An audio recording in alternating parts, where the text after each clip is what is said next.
Hi everyone, this is Dr. Blake Bloxham, and I'm here today joined by Dr. Parissis. He came all the way out from London to New York to participate in some procedures with us and hang out for a little bit, and we decided while we're both here in the same location we should shoot some videos. So we're doing a little video series today just trying to answer some of the very common questions sort of revolving around hair transplants. These are questions we get a lot during consultations. They're questions that we see a lot online.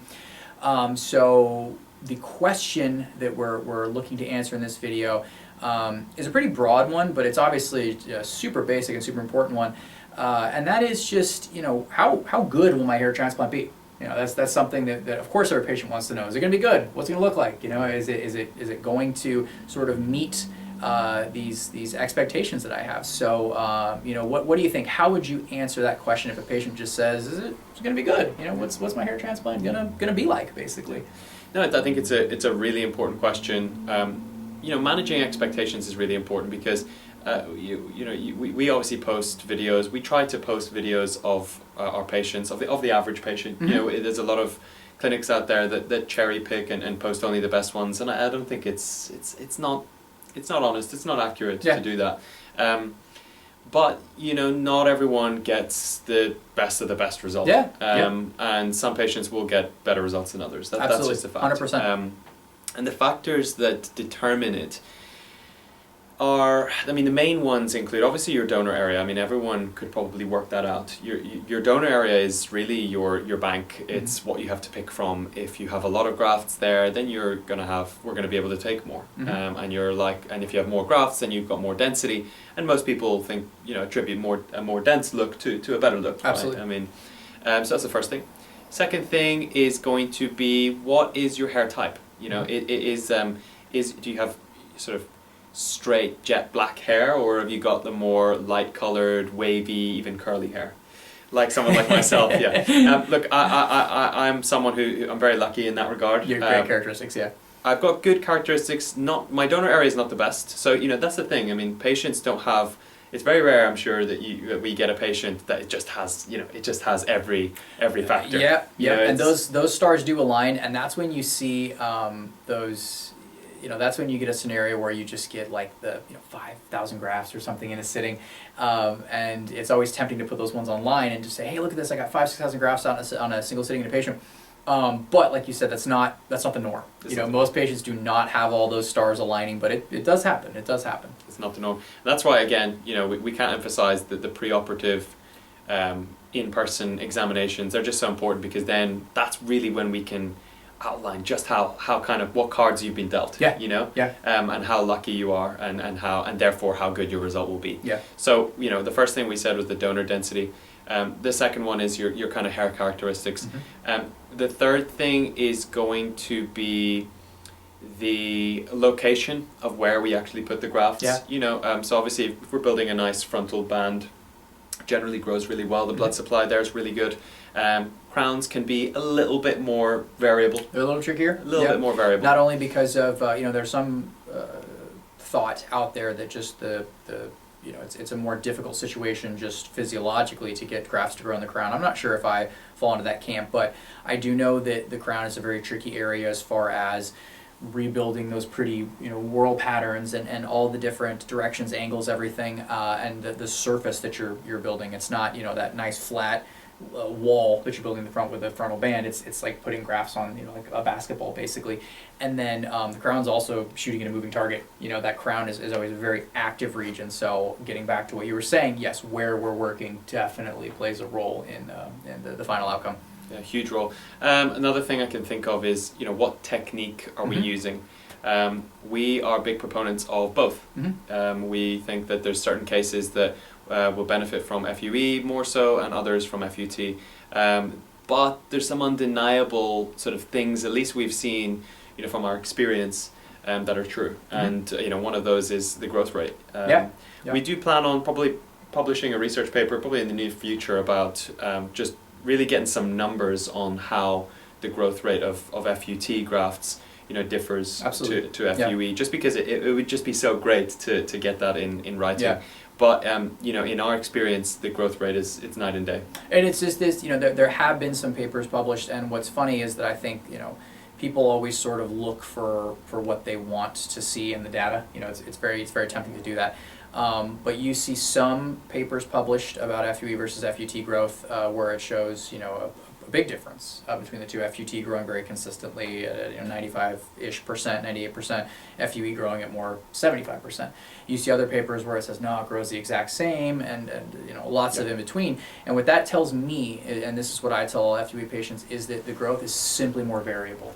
You know, Dr. Lindsay, who's just full of you know, funny little southern phrases, calls FUE, he says it doesn't stand for follicular unit extraction or excision, it stands for, I'll say freaking in this video, but it stands for freaking unpredictable extraction. That's what he says. It's just that you just don't know with FUE. And I think when you really kind of distill all that down, the one word that describes it for me is variable. You just don't know with FUE. Sometimes it grows just as well as a strip.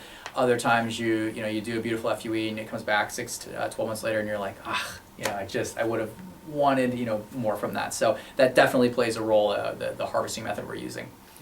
The last thing I can think about is the most vague one, and it's physiology. Oh, absolutely. You know, yeah. And when I say physiology, I mean your body's natural process. How does the body actually respond to the grafts? Yeah. And this is very complicated. It's likely due to so many things in the skin, in the with the hair grafts themselves, and it varies person to person. So my physiology will be different to yours, and it's very difficult to measure. It's probably impossible to measure. I don't know if they still use this phrase online, but they used to call it the X factor. You know, it was this sort of ill-defined, unknown, you know, insidious thing that just sort of was hard to control, hard to understand, but it really determined so much of growth. And you know, I know it's not what patients want to hear. You know, that nobody wants to hear that we could do our job 110% correct. It could be the prettiest procedure I've done all week, and then it's, you know, your physiology, like you said, just may not respond as well to it. And there's so many reasons why, and it's also, I would say it's impossible with any certainty to predict the patients that it's going to happen to. It's, if there was a way to predict it, to say, you know, these patients tend to grow worse on average than these patients, then we probably would take that into account from the beginning, but you just never really know. You know, thankfully, I think there are ways to sort of minimize the chances of that happening and mitigate it, like you said. You know, clinic choice is a big one. You know, the harvesting choice is a big one. There are ways that you can sort of set yourself up for the best result possible, but still, you could still run into a situation where your physiology just simply does not like hair transplants as much as another guy's physiology does. And I would say, thankfully, it's rare. You know, what the numbers I give patients during consultations, and I have no problem sharing these publicly with the internet, is I think for every 100 cases, I'll use FUT just because I think it's more standard. I do about 300 FUT cases a year. I would say for every 100 cases you do, you get 1 or 2 that just don't grow at that, you know, really good 95% strip yield. And like I said, as to who those patients are, it's always seems pretty random to me. It's not like it's always, you know, the older patients or the younger patients or patients of this ethnicity or with this hair type. It can be random. So I probably get, you know, if I'm doing 300 a year, I get 1 to 2. Per every 100, I probably get, you know, 3 to 6 of guys that just don't grow the way I want them to. And even that's variable. You know, sometimes it's really not the way I want it to. Most of the time, it's still pretty darn good. You know, it's probably maybe 80% or so. And thankfully, what I tell these patients is if you are one of those guys where your physiology just doesn't love hair transplants, it still will probably like the transplants, and 2 passes of, you know, meh growth will get you where you need to be. You know, that's like 1 pass of really good growth. So that's usually the worst case scenario, thankfully. But you can't minimize that. You know, you can't sugarcoat things too much before surgery, and patients do have to be aware. I have it in my consent form that in the end, so much of the result is going to be dependent upon your unknown physiology. You know, it's just something we have to accept. It's just reality. It's just surgery. Thankfully, it is rare. You know, the vast majority of patients that kind of, you know, make all the right moves beforehand do very well, and it's very rare that you can't kind of go in and sort of, you know, touch things up afterwards. But yeah, it is something you need to know. Is it's that X factor. It exists, and it's just reality. It's something we kind of have to accept. Yeah, definitely.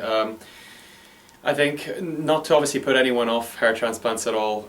As you said, the average patient does get, you know, the great growth rate, but it's going to be difficult to predict, and the other factors are really what are more, we can more easily predict, and again, that's really why the in-person consultations are just so good. If you're interested in a hair transplant, reach out to me. If you're based in Europe or London or the UK, just don't hesitate. We can really assess those characteristics that you have, work out, kind of make a prediction of how good your transplant's going to turn out. Yeah, if you get a guy that reaches out that has incredible donor density, that has that perfect, like you said, kind of light brown, wavy hair with maybe fairer skin where the contrast can be very low, young, healthy guy, clear area to work in, that's going to be a scenario where he's probably set up for good growth. And then if you sort of reversed all the things that I said there, as a patient that maybe not quite primed, doesn't have, like you said, like the stacked deck going into it. Doesn't mean they can't get a good result. I've had fantastic results on patients that don't have ideal characteristics. You just have to make sure this is all laid out clearly beforehand, and go from there. Great. I've got nothing else to add. Excellent. All right. Well, that was I think hopefully an interesting one for patients. What's going to determine how a hair transplant turns out? How is it going to look? Hopefully this video helped answer that question. So thank you for watching. Thanks.